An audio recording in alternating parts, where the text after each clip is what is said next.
trabajo para una universidad militar en este momento. Esa universidad militar, Nueva Granada, siempre hago la salvedad, aquí en Lima o en Perú particularmente los militares como que, bueno, raro. Pero esta es una universidad pública que fue pensada hace 30 años para los militares y los hijos de los militares. Hoy en día esta universidad pública, el 70% de la población somos civiles, no estamos involucrados con las fuerzas militares. Nos ha ido muy bien en el tema del derecho, porque la universidad ha sabido pensarse o repensarse en el tema de derechos humanos y sobre todo en el tema de la vulnerabilidad de grupos poblacionales marginados, excluidos, que muchísimas veces no son tenidos en cuenta por nosotros como seres humanos. Nosotros como seres humanos muchísimas veces ocasionamos caos y no nos damos cuenta de ello. Entonces esta es una mirada desde el piel a piel, desde la misma investigación social, desde la humildad del conocimiento, desde la visión que tiene un sociólogo de presentar la realidad, más no de representarla. Generalmente en el auditorio existen politólogos, pedagogos, trabajadores sociales, abogados, que pueden tomar esos pequeños insumos de mi realidad para poder transformarla y construir desde allí. Siempre he dicho que el conocimiento se construye colectivamente y esa es una posición que defiendo acérrimamente, porque si uno no tiene redes, si uno no tiene amigos, pues es muy difícil hacer investigación. En este momento, más allá del libro y las críticas que para mí son motivo de alegría y que me impulsan, yo estoy haciendo una investigación sobre el tema de explotación sexual comercial de niños, niñas y adolescentes. Estoy trabajando el tema de trata de menores de edad con fines de explotación sexual y lo estoy haciendo en 5 países inicialmente. Estoy trabajando Perú, Brasil, Argentina, Colombia, se me olvidó el quinto, Paraguay. Estos inicialmente. El otro año trabajaré en los otros 5. Esto hace parte de un proyecto de postdoctorado de la Universidad de Buenos Aires, de la Facultad de Derecho, y recoge este año en diciembre, si es posible, un texto de lo que yo he visto acá en Lima, de lo que he visto en la selva, en Iquitos, por ejemplo. Esta es una realidad que ante los ojos de los demás no existe, no puede ser, es invisible, es subterráneo. No nos interesa muchísimo de nosotros, porque genera susceptibilidades y pierde uno, yo creo que muchísima energía, porque en muchísimos de los casos, en la mayoría por no decir, se siente uno impotente, se siente uno luchando solo, y eso duele porque muy pocas veces el feedback es recibido por los operadores jurídicos o por quien le corresponde. En este trabajo que estoy haciendo con mis aliados acá en Lima, varias universidades, la Casa Generación, CHS, nuestro amigo Quique de Norfolk Hill en Estados Unidos. Hay muchísimos amigos que están conmigo. Esta es una investigación, yo creo que interdisciplinar, multidisciplinar, integral, holística, como se le llame, pero que surge de ponerse uno las botas, ponerse uno polvo en sus pies para poder sacar información, sacar en el buen sentido de la palabra. En Colombia yo he visto la realidad del turismo sexual, mal denominado turismo sexual, hacia una transformación. Hoy en día al turismo sexual en Colombia no se le llama turismo sexual, se le llama safari sexual.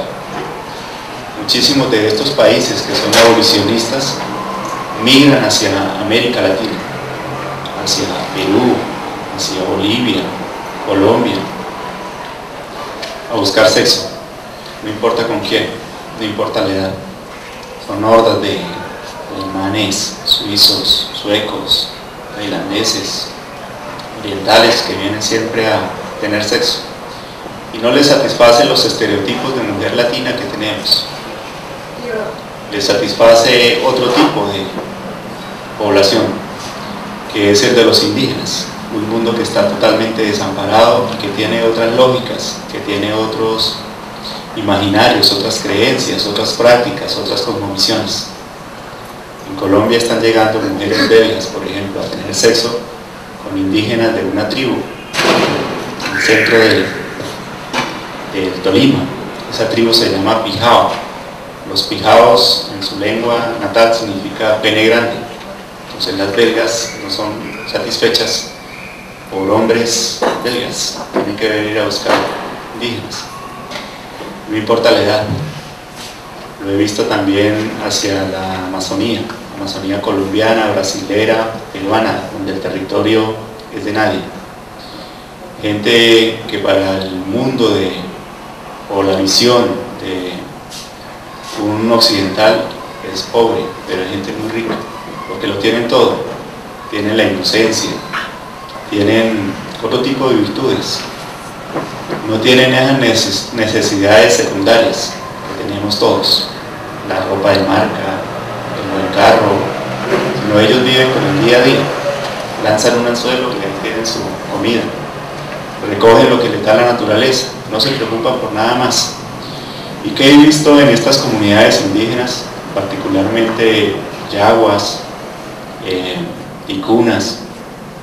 Muchísimos europeos y norteamericanos vienen a tener sexo con estos indígenas, les transmiten enfermedades y segundo, les dejan hijos que no tienen identidad. En estos hijos que no tienen identidad uno encuentra a estas mujeres y les pregunta, mujeres indígenas que hablan ya el español, que han olvidado ya sus tradiciones también, y les pregunta, ¿y quién es el papá? Un extranjero. ¿Y de dónde era? No sé. A ese fenómeno se le llama polinización blanca. O sea, estamos acabando con nuestros indígenas. Y esa es una realidad que el Estado ni siquiera se ha fijado. O sea, no nos interesa.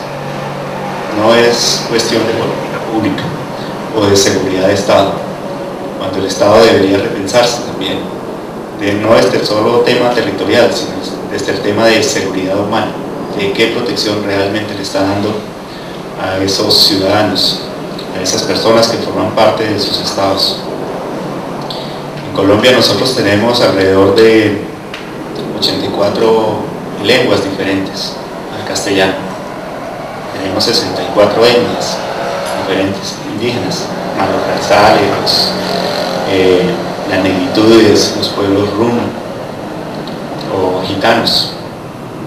Y en el tema indígena, si comparamos con China tiene una población de alrededor de, creo que 1.400 millones de habitantes. ¿Y qué pasa con esta población? Solamente tienen 7 u 8 idiomas diferentes. Nosotros en Colombia somos 45 millones de habitantes. Tenemos el 30% de la Amazonía, de pulmón. Ustedes como Perú tienen un 45-50% de lo que es selva, más la serranía. Brasil tiene el poder, tiene un 70%, 80% de selva. Y por eso es que pone condiciones. Nosotros como Colombia y Perú no nos hemos dado cuenta de eso, no nos hemos dado cuenta de la riqueza que tenemos. Y estamos permitiendo que estas realidades de explotación sexual lleguen a nuestras comunidades indígenas, a nuestra población más vulnerable. Yo he tenido la oportunidad de ver en Iquitos menores de edad, de los 12, 13, 14 años en situación de prostitución. Las casas de Belén, es el barrio más pobre, paupérrimo. El tener sexo con una menor de edad de 14 años que tiene un niño amamantando te cuesta 5 soles, 10 soles. Y eso lo vi hace 2 meses, que vino en travesía desde Colombia, en barco, 14 horas. Llegué, vi esa realidad, estuve 3 días, vi cómo los turistas entran a los hoteles con las mismas menores de edad, y un letrero grande que cuando uno llega a Perú firma de la SUNAT que tener sexo con menores de edad es un delito que tiene cárcel. Eso no se cumple. Entonces los operadores jurídicos no cumplen, los fiscales no cumplen y dejan que estas realidades pasen. De vez en cuando hay un chivo expiatorio, alguien que paga para decir se está haciendo algo, pero ese alguien que paga muchísimas veces pertenece a estratos socioeconómicos bajos y no altos, los que generan mayor impacto, los que están generando mayores daños. La próxima investigación es parte de que también de la misma realidad y de una construcción colectiva de psicólogos, sociólogos, trabajadores sociales, antropólogos, que brindan posibilidades en foros, en discusiones, o por qué no trabaja esto, por qué no hay tal autor, mire esto, y te aportan información, te aportan también datos. La virtud mía en investigación social la tengo ya hace más o menos 15 años, porque yo me formé en una universidad pública, y las universidades públicas tienen a veces en la academia dos tendencias. Una nos forman como investigadores, u otra como teóricos. Yo soy un profesor callejero. La gente se ríe cuando digo profesor callejero, porque construyo desde la realidad social. Y lo que hago, lo hago al estilo rousseauiano, un poco con pasión y sentimiento. Rousseau, pues por su mundo de vida, también construye desde esa realidad. Hace una crítica a esa realidad. Es lo que yo trato de hacer, demostrar esa realidad y generar conciencia, generar cambios. Hoy estamos acá los que somos los que estamos realmente. Pues para mí esto es motivante, porque tener un oído, ese oído significa que retransmite lo que he escuchado y puede generar también debate. Yo no tengo la última verdad ninguno la tiene, simplemente son posiciones de subjetividad, de relación frente a un tema. El tema del comercio sexual, de la explotación sexual, bien sea en adultos o menores de edad, es cambiante, es dinámica. Mi realidad obedece a un periodo de tiempo, que si bien tiene una continuidad, hoy en día se queda corta, para explicar fenómenos como por ejemplo el de la prostitución en la virtualidad. Hoy en día yo estoy trabajando dos categorías, una es la del sexting y otra es la del grooming, y esas palabras raras que vienen generalmente de Norteamérica están llegando a América Latina. En Colombia nosotros tenemos las tribus urbanas. ¿Qué pasa con nuestras tribus urbanas? O sea, las nuevas tribus urbanas, los emos. ¿Se han escuchado hablar de los emos, no? Los emos se peinan, se tapan el ojito. O sea, el colmo de un emo es tener el cabello como un profesor tirado, todo chiquito, entonces imagínense todo el tiempo lacio. Pero los emos tienen promiscuidad, y una promiscuidad muy alta. En los emos, en otras tribus, en los mismos colegios, muchísimos de los estudiantes se toman fotos de sus genitales con los celulares. Es una nueva etapa de exhibicionismo. Cada quien de nosotros vivió un exhibicionismo con los primos, con los hermanos, con las hermanas, de una manera muy diferente. Pero el exhibicionismo de hoy en día es precisamente los medios tecnológicos. Y a través de un celular se hace un video sobre los genitales, no necesariamente excitados, sobre un seno, una pelvis, un pene, y el reto entre estos mismos niños, por lo general menores de 14 años, consiste en adivinar de quién es esa parte anatómica. A eso se le llama sexting. ¿Qué es el grooming? El grooming es la entrada de los adultos a ese mundo de los niños. Yo podría decir que quien genera, y eso está tipificado en el Código Penal, el Código de Procedimiento, quien genera, ¿cómo se llama eso? Imágenes de tipo erótico, explícito, sexual, a eso se le llama pornografía. Pero el derecho se queda corto, la sociología se queda corta frente a esa realidad. Eso no es pornografía. ¿Qué pasa con el mundo adulto cuando entra con celulares también que recogen esas imágenes? A eso se le puede llamar pornografía. Uno podría decirles que el derecho, sí, porque es tener fotos explícitas o imágenes explícitas de menores de edad. Entonces, para eso todavía no hay respuesta frente al sexting y al grooming. Eso estoy tratando de mirarlo en los colegios. ¿Qué he visto yo en Bogotá, particularmente en sectores urbanos? El tema de la promiscuidad. Niños de 14, 15 años, niñas de la misma edad, diciendo que se declaran abiertamente lesbianas o gays o homosexuales, porque se cansaron de sus compañeritos. Niñas que están teniendo el último estudio que salió en el año 2009, perdón, 2009, arroja que las niñas menores de edad están teniendo sexo ya no a los 13 años, sino a los 11 años, es la edad de iniciación sexual. Los niños no a los 11, sino a los 9 años. Niños que a los 14 años pues dicen ser homosexuales porque las niñas son muy fáciles, todas se los dan, sin pedírselo, así de fácil. Entonces eso genera otro tipo de ¿qué? De retos, y según los niños, para ellos el reto es conquistar a un niño, no a una niña.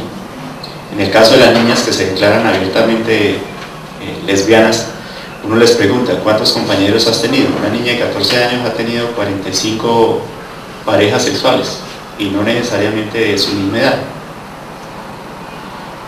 Se cansaron de ¿qué? De los niños, porque los niños son penetrativos, invasivos, manejan una lógica diferente, no manejan el sentimiento, entonces por eso se declaran lesbianas. Entonces hay comportamientos de la sexualidad que hoy en día no se están viendo. Trabajar el tema de la sexualidad es un tema tabú, porque muchísimas veces lo ligamos a lo ético, a lo moral, a lo religioso, y son tres esferas totalmente distintas.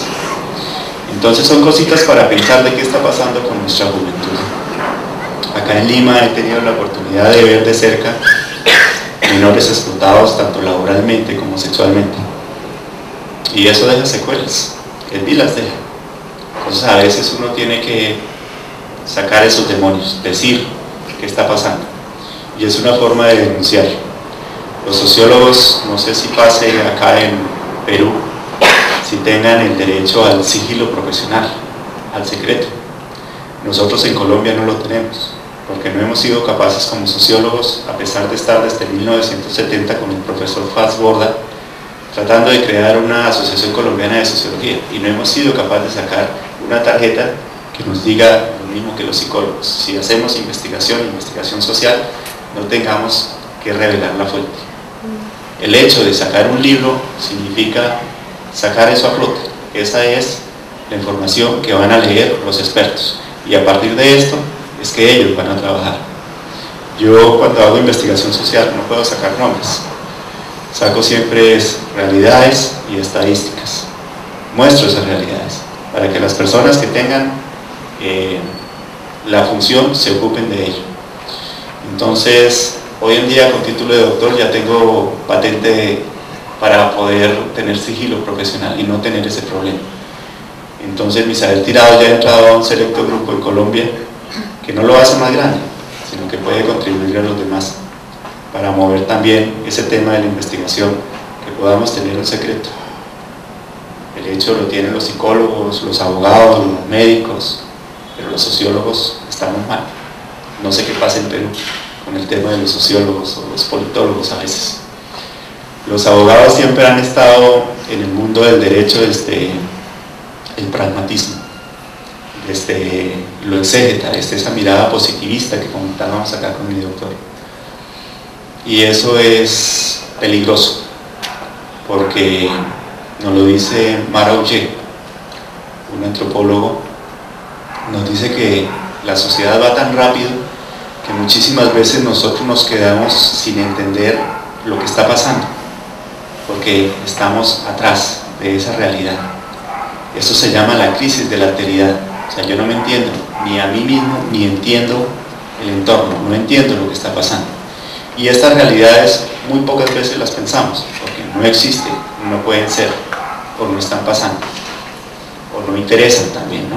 Son peligrosas meterse en este mundo. Para mí el mercado del sexo mueve la segunda economía del mundo. La primera es la droga, la segunda es el sexo, la tercera las armas. Y cuando uno abre un periódico acá en el Perú, lo primero que se encuentra es corrupción, violencia sexual, abuso, violación, prostitución, explotación sexual, trata, y el tercero es el tema de la violencia. masacres. Nosotros en Colombia estamos viviendo, podría decir, una relativa paz. Si uno se compara frente a Perú, Perú hace unos 10 años tuvo el problema de las guerrillas. Nosotros tenemos las guerrillas actualmente, pero el narcotráfico ha disminuido y el narcotráfico se ha venido a América Latina, América del Sur. Ustedes están viviendo el flagelo, lo digo abiertamente como sociólogo que veo la realidad. Están viviendo el flagelo que nosotros vivimos hace 10 años, están empezando a vivir. ¿Y cómo lo veo? Construcciones, carros lujosos de alta gama, restaurantes supremamente caros. Ahí es donde empieza uno a ver que hay dineros que no son del todo santos. Entonces es una realidad que ustedes están teniendo. Nosotros como colombianos seguimos con el estigma. ¿Por qué? Porque los medios de comunicación venden ¿qué? Lo taquillero. Ustedes han conocido novelas como El Capo, Sin Teta No Hay Paraíso, ¿qué más? De Colombia hay muchas que han sacado. ¿Y qué nos ha apasionado eso? Que el mundo vea a Colombia con la etiqueta de la mafia. Cuando uno va, por ejemplo, a Holanda, a mí en Holanda me decían Colombian people, gente prostituta, gente drogadicta. En Colombia no se consumía droga, hoy en día se está consumiendo droga. Entonces, el tema del narcotráfico, el tema de la violencia, tiene flujos, va cambiando, es dinámico. Y eso es lo que tenemos que mirar precisamente desde el derecho. O sea, las cosas que pasan, los fenómenos sociales, no son estáticos, son dinámicos. ¿Qué es lo que hace la sociología jurídica? Entrar a dinamizar ese derecho. Como sociólogos tenemos, creo que a veces, la irresponsabilidad de saltarnos ciertas cosas. O sea, de no seguir el derecho, que ese es un problema en la sociología. No le presta mucho cuidado al derecho, porque el derecho es prescriptivo, o sea, es la norma escrita. El derecho también es lo consuetudinario, las costumbres, la emoción que genera la misma gente frente al actuar de una persona, esa restricción, esos límites. Si bien la Iglesia hace muchos años nos dio un factor cohesionador, de cohesión religiosa, la sociedad tiene un factor mucho más cohesionador, y desde ahí nos tenemos que pensar. Para mí, en el mundo del derecho, en el mundo de la economía, lo que yo he tratado de hacer es aprender un poquito de todo, y de mi visión de sociólogo, desde ahí aportar como sociólogo, o sea, como analista de la realidad. Entonces, a veces, para salir de estas travesías o cosas que tengo que a veces planeadas, pelear contra molinos de viento y retroceder por esos mismos molinos a donde había empezado, o muchas veces más atrás, entro en otros temas. Entonces entro en temas de administración, de economía o de filosofía del derecho, para poder descansar de esto. Porque les digo la verdad, poderse sacar lo que uno tiene en el corazón a veces cuando investiga esos temas requiere, ¿cómo le llaman los psicólogos? Resiliencia, los antropólogos, la antropología del dolor, el perdón y el olvido. Requiere eso, que uno logre equilibrarse nuevamente para poder retomar fuerzas. Para mí es muy inspirador tenerlos acá ustedes y que me estén mirando así. Si les puede echar gotas en los ojos. No, chévere. Este librito, pues creo, no sé cómo los vayan a entregar ahorita, es una visión del 30% de lo que fue mi tesis doctoral. En la tesis doctoral de 566 páginas, el conocimiento pesa, quedó reflejado el resto. Y esto fue como lo más taquillero, podría decir, que integraba teoría, práctica y metodología, y se hacía desde el corazón. Eso fue lo que traté de reflejar acá, y por eso me veo también. El año pasado yo tuve la oportunidad de venir a Lima, sacamos 1000 libros, se agotaron. Este año se sacaron 500, se van a agotar esos 500 ya están pedidos prácticamente. Entonces, para mí eso es muy bonito. Este es como el tema, para mí, bandera, el tema de comercio sexual. Hay otros temas que también trabajo, pero me he dado a conocer es por esto, en Colombia, en América Latina, por el tema de comercio sexual, y por una mirada respetuosa y también de dolor frente a las personas que se mueven en el entorno del comercio sexual, personas que son constreñidas, personas que supuestamente tienen una libre determinación, el tema del voluntarismo. O sea que hay reflexiones que ustedes pueden tomar desde sus diferentes vivencias para que me aporten. Ahí está el correíto, el libro, misaeltirado@gmail, o el santo de la devoción de todos ahora, San Google. San Google es el santo moderno. Entonces, si no existe en San Google, no hay información. Entonces pueden buscar Misael Tirado, y ahí encuentran cositas sobre el tema que investiguen. Entonces San Google nos da la tranquilidad y nos da la paz hoy en día. No toda la información que viene de San Google es fidedigna, ¿no? Y eso hay que confrontar datos. Pero nos toca ir a páginas científicas, páginas de universidades, institutos de investigación. Para mí uno de los retos leyéndome los libros del maestro Kusianovis es entrar a la pedagogía, entrar a ese mundo de la sexualidad, del cuerpo, del erotismo que se le niega a los niños, entrar en la pedagogía, entrar en la escuela. Y eso, pues necesito un sensei, un maestro, ¿no?